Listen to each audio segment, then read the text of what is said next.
Clan Mackinnon or Clan Fingon, a patronymic name from a personal name meaning fairborn or fair son.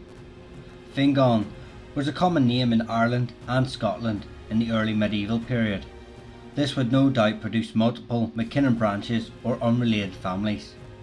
The most common association with the name is from the Highland clan traditionally associated with the islands of Mull and Skye in the Inner Hebrides. The origins of the clan have been speculated on by many. One theory is from one of the sons of King Earc, founder of the ancient Irish kingdom of Dalriada, whose lands included the area of modern Lorne as well as the islands of Mull, Coll and Tiree. His son Lorne appears in the Irish traditions as King of Alba. The descendants of Lorne, the Kin of Lorne, controlled parts of northern Argyll around the Firth of Lorne, most probably centred in Lorne. His lands may have included the islands of Mull and Colonsay, Morvern and Ardnamurchan. The boundary to the east was the Druim na Alban mountain ridge that separated Dalriada from Pictland. The chief places of the kingdom appear to have been near Oban and near Crinan. The chief religious site may have been on Lismore, later the seat of the high medieval Bishop of Argyll. In the later medieval period, the Mormaers of Moray would claim descent from Lorne, thus making the Mackinnons distant cousins to the famous Macbeth.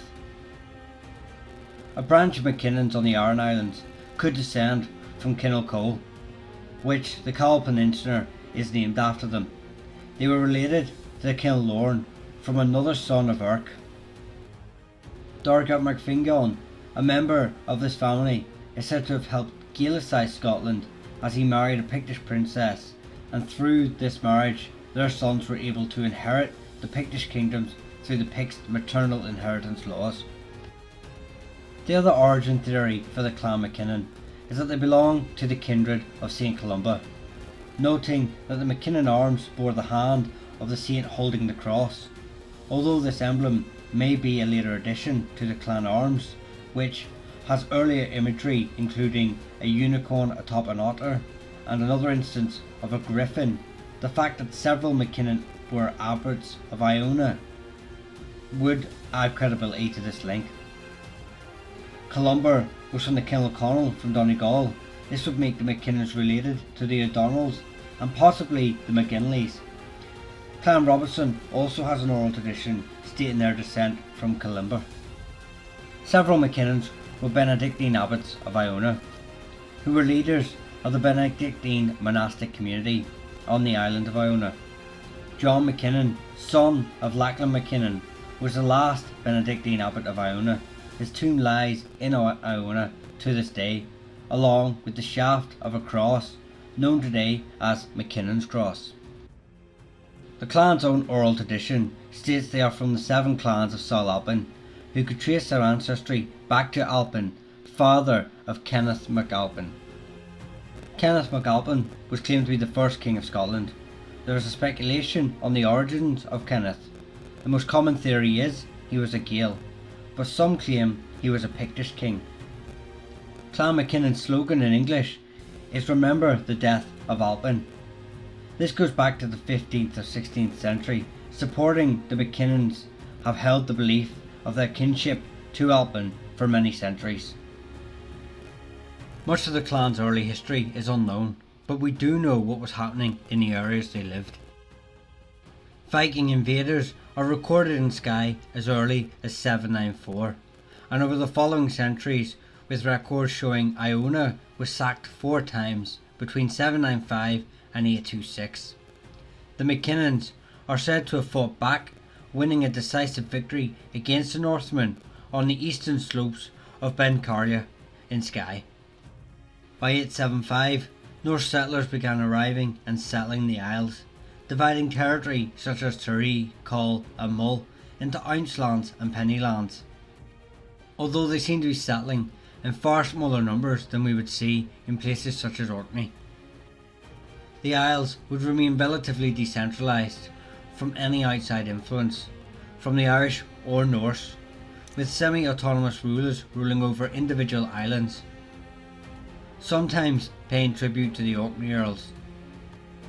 By the 11th century, the Earls would have a far greater influence in these areas, such as the Earl Gilly, who is known to have controlled the Northern Isles, extending his authority through the islands. He fought at the Battle of Clontarf against Brian Boru, and it wouldn't be a stretch to think that after 150 years of intermarriage and trade, that maybe the Mackinnons could have attended this battle as part of Gilly's retinue. By 1263, Olaf the Black, King of Man and the Isles, set sail from Bergen with a fleet of 120 ships, intent on invading Scotland. They moored on the place now known as Caerleon, and they were joined by the barons of the Isles and many other princes of the House of Somerled. This fleet sailed south and was defeated at Largs. No doubt Mackinnons were part of this force too. In 1266, the Treaty of Perth saw Skye become part of Scotland. The Mackinnons gave shelter to Robert the Bruce as a fugitive, escaping to Carrick, before joining Angus MacDonald's company and fighting at Bannockburn. For this support, the Mackinnons claimed they were rewarded with land on Skye. This may be around the time the clan moved to Ringill, as the Iron Age fort is said to have been refortified around this time. In 1360, records show it was possibly being referred to as Castle Fingon. They are known to have been embroiled in the politics involved with all the classical families. It is not uncommon to find abbots charged with exploiting their position in favour of their kinsmen, but the same could be said for all nobility positions. Positions in the church were highly sought after and closely guarded by the families. The McAllisters during this time were involved in trying to wrestle Iona from the Mackinnons. There was a long time disagreement between the MacDonald, Lords of the Isles, and MacDougall, Lords of Lorne, over the ownership of many of the islands off the coast of Lorne, including Mull. The Mackinnons and Macleans were followers of the MacDougalls, although Clan MacDougall eventually recognised the claims of the Lord of the Isles to the islands. One of the conditions for this recognition is that Carnarvon Castle should never be given to the race of Fingon. Maybe they didn't support the MacDougalls as much as the clan felt they should. In 1387, the Green Abbot, Fingon Mackinnon, apparently persuaded John Moore MacDonald to revolt against his brother, then persuaded the Macleans and the Macleods of Halm to evade in John Moore's revolt and acquire lands for themselves. John Moore, however, was defeated and by 1395 had fled to Ireland. He was later pardoned by his brother, but the Mackinnon chief was sentenced to death and hanged. However, the Green Abbot was spared because he was a churchman.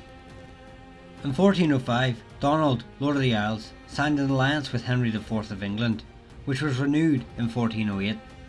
He coordinated hostilities with the English against the lowlands of Scotland. In 1411, he assembled his forces at Ardtornish Castle on the Sound of Mull, which no doubt would contain his vassals, the Mackinnons.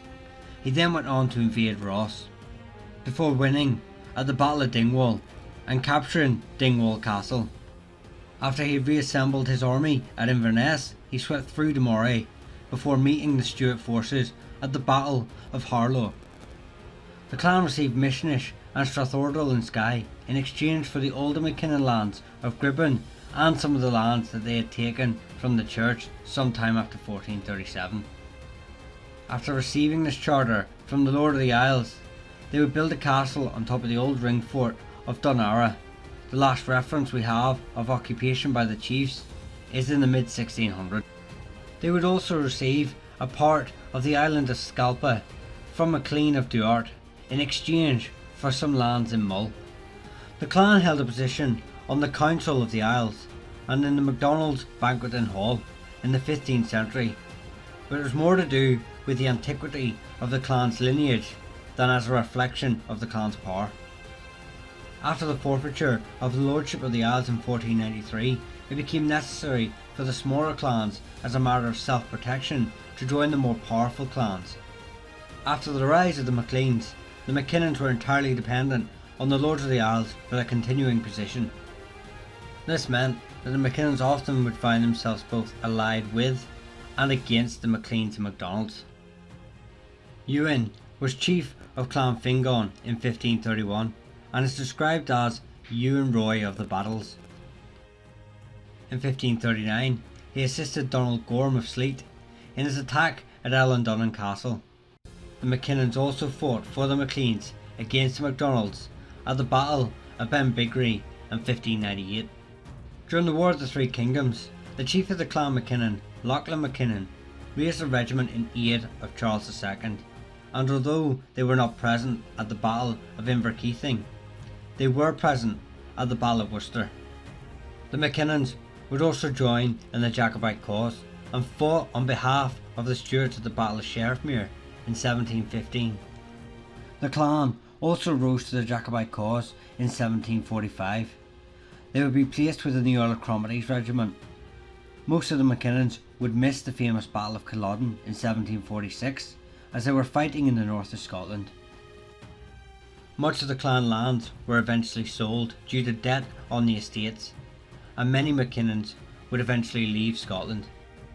Many would continue to embody the Highland fighting spirit. One Mackinnon, Ranald Mackinnon, was a royalist during the American Revolutionary War. He served as a junior officer of the Royal Highland Emigrants. He led his company in a famous raid of Cape Sable Island. Another was Colonel Daniel Mackinnon, who was a Scottish colonel of the Coldstream Guards, who played an important part at the Battle of Waterloo. He had 3 horses shot from under him before being severely wounded. Even with this wound, he continued to attack and then defend the Hougoumont farm till the reinforcements arrived. If you wish to know more about Scottish history and about clans, please check out the Scottish Clans podcast or Facebook page for some great content. Anyone interested in Irish history, check out another channel I work on, Irish Medieval History. Links are below. I hope you enjoyed this brief history of the Mackinnons.